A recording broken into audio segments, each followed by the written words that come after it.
නිර්මාණශීලී ලේඛකයෙක් වෙන්න හීන දැක්කට කොහින් පටන් ගන්නද කියලා හිතා ගන්න බැරුව ඉන්න හැමෝටම මේ විග්‍රහය ගොඩක් වැදගත් වෙයි. අපි බලමු ප්‍රායෝගික අභ්‍යාස කීපයක් ගැන. මේ හැංගීම අපි කවුරුත් දන්නවා. සුදුම සුදු කොලයක් දිහා බලාගෙන එක වචනයක්වත් හිතට එන්නේ නැතුව හිර වෙලා ඉන්න එක. ඉංග්‍රීසියෙන් මේකට කියනවානේ writer's block කියලා. ඇත්තටම මේක ලොකු අභියෝගයක්. හැබැයි මෙන්න හොඳ ආරංචිය. නිර්මාණශීලීත්වය කියන්නේ මොකක් හරි මායාවක් නෙවෙයි. ඒක හරියට මාංශ පේශියක් වගේ. අපි පුහුණු වෙන්න ඒක දියුණු වෙනවා. ඕන වෙන්නේ හරියටම හරි මෙවලම් ටික විතරයි. අන්නේ මෙවලම් ගැන තමයි අද අපි කතා කරන්න යන්නේ. හරි එහෙනම් වැඩේට බහිමු. අපි පළවෙනි අභ්‍යාස සෙට් එකේම අපි බලන්නේ අපේ හිතේ තියෙන සීමා මායින් බින්දගෙන සම්පූර්ණයෙන්ම අලුත් අදහස් එළියට ගන්නේ කොහොමද කියලා. මේකේ නම ටිකක් අමුතුයි. The Boredom Train. ඒ කියන්නේ නීරස දුම්රිය. නීරස වාක්‍යයකින් පටන් අරන් පොඩ්ඩක්වත් නවතින්නේ නැතුව හිතට එන දේවල් ලියාගෙන යන්නයි තියෙන්නේ. මේකෙන් වෙන්නේ ඒ ඒකාකාරී බව මැද්දෙන්ම අපි හිතන්නේවත් නැති අදහස් වෙලියට එන එක. ඒ වගේම විස්තර කරලා ලියන හැකියාවත් පුදුම විදිහට දියුණු වෙනවා. හිතන්නකෝ අතේ තියෙන පෑනට නැත්තම් යතුරට හිතාගන්නත් බැරි දෙයක් වෙන්න පුරුවන් කියලා. මේ අභ්‍යාසයෙන් කරන්නේ ඒක. සාමාන්‍ය දෙයක් අරගෙන ඒකට මායාකාරී බලයක් දීලා කොටුවෙන් පිට හිතන්න අපිව පුරුදු කරනවා. ඇත්තටම මේක පරිකල්පනයේ අවුස්සන පේන දෙයට එහයින් බලන්න අපේ මොළයට දෙන නියම ට්‍රේනින් එකක්.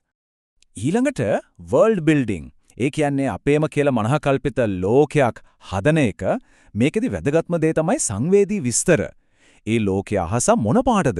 එහි ඇහෙන සද්ද මොනවද? මොන වගේ සුවඳක් දෙන්නේ? මේ වගේ දේවල් එකතු කරාම ඒ ලෝකෙට ඇත්තටම පණේනවා. word association. මේක නිකන් වචන සෙල්ලමක් වගේ. එක වචනයක් අරගෙන ඒකත් එක්ක හිතට එන හැම දෙම වචන, වාක්‍ය, රූප කිසිම ෆිල්ටර් එකක් නැතුව ලියාගෙන යනවා. මේකෙන් වචන ගොඩ වැඩි වෙනව විතරක් නෙමෙයි අපේ යටිහිතේ හැංගිලා තියෙන පුදුම සම්බන්ධතා එළියට ඇවිත් කවුරුත් නොහිතපු කතා අදහස් ගොඩක් එනවා. මේ සහ Apple කිසිම සම්බන්ධයක් නැහැ නේද? අන්න ඒ වගේ කොහෙත්ම නොගැලපෙන දේවල් දෙකක් අරගෙන ඒ දෙක එකට හම්බ වෙන දර්ශනයක් හිතින් මවා ගන්න. මේකෙන් වෙන්නේ සාම්ප්‍රදායික විදිහට හිතන එක නවත්තලා පරස්පර දේවල් අතරේ වුණත් නිර්මාණාත්මක සම්බන්ධකම් හොයන්න අපිව පුරුදු කරන එක. ඒකට තමයි lateral thinking කියන්නේ. හොඳයි. අදහස් ගත්තා. දැන් අපි යමු අපේ කතාවලින්ද චරිතවලට පණ දෙන්න කොහොමද කියලා බලන්න. ඒ කියන්නේ character development ගැන. දැන් ඉන්න කාමරයේ වටේ බලන්න. අර තියෙන පුටුවට නැත්තම් මේසෙ උඩ තියෙන පෙන්සල් වලට කතා කරන්න පුළුවන් වුණා නම් ඒකේ කටහඬ කොහොම වේද?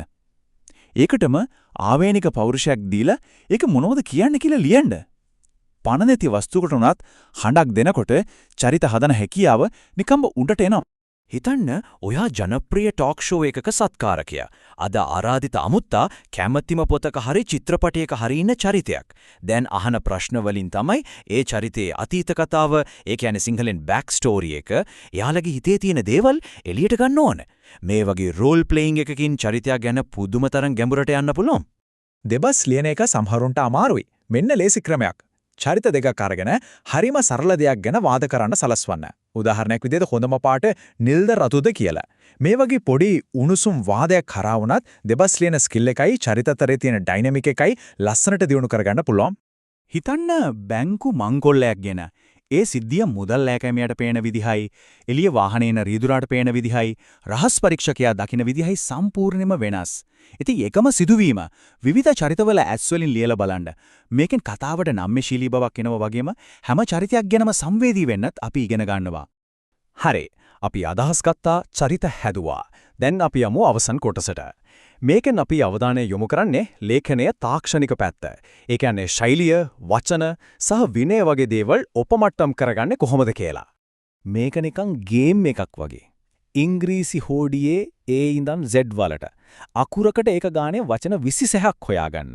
ඊට පස්සේ අන්නේ වචන 26 විතරක් පාවිච්චි කරලා කෙටි කතාවක් ලියන්න. මේ වගේ සීමාවක් අටුලින් ඉඳන් ලියනකොට කතා කියන හැකියාවයි වචන පාවිච්චි කරන විදිහයි නිකම්ම දියුණු වෙනවා. මේකත් හරිම රසවත් අභ්‍යාසයක්. හිතන්න උදේට තේ හදනවා වගේ හරිම සාමාන්‍ය දර්ශනයක්. දැන් ඒක ෆැන්ටසි එකක් විදියට, රොමෑන්ස් කතාවක් විදියට, ඊට පස්සේ හර කතාවක් විදියට වෙනස් ජාන්ර තුනකින් ලියන්න. එකම දර්ශනය විවිධ විදිහට ලියන්නකොට Tamanගේම අනන්‍ය ශෛලිය මොකක්ද කියලා හොයාගන්න පුරුවන් වෙනවා. ජර්නලින් කියන්නේ දිනපොතක් ලියන්න එකට. මේක පුරුද්දක් කරගන්න හැමදාම පොඩ්ඩක් හරි ලියන්න. දවසේ වුණු දේවල්, අත්දැකීම්, හිතට එන අදහස් මේකෙන් ලේඛන විනය හැදෙනවා වගේම ස්වයං විනය කිරීමෙන් අලුත් අදහස් ගලාගෙන එන්න පටන් ගන්නවා. ලේඛකයෙක්ට තියෙන ඕනම බලවත්ම මෙවලමක් තමයි මේක. ඉතින් ඔන්න අභ්‍යාස 12ක්. මේවා නිකම්ම අභ්‍යාස නෙවෙයි. ඕනම ලේඛකයෙකුට තමන්ගේ මෙවුලම් කට්ටලයට එකතු කරගන්න පුරුවන් හරිම බලවත් අලුත් ආම්පන්න ටිකක්. මේ කියමන මතක තියාගන්න. ලියන සෑම වචනයක්ම ඔබ වෙන්නට සිහින දකින ලේඛකයාට ඔබව තවත් ලං කරනවා. ඒ කියන්නේ ලියන හැම වචනයක්ම දක්ෂ ලේඛකයෙක් වෙන්න තියෙන පාරේ එක පියවරක්. ඉතින් තවත් පරක්කු වෙන්නේ නැතුව අදම ඒ ලේඛන වික්‍රමය පටන් ගමු. දැන් මෙවලම් ඔක්කොම අතේ තියෙනවා. ඉතින් දැන් අහන්න තියෙන එකම ප්‍රශ්නයයි මේ ඉගෙනගත්ත දේවල් අරගෙන මුලින්ම ලියන්න යන්නේ මොන කතාවද?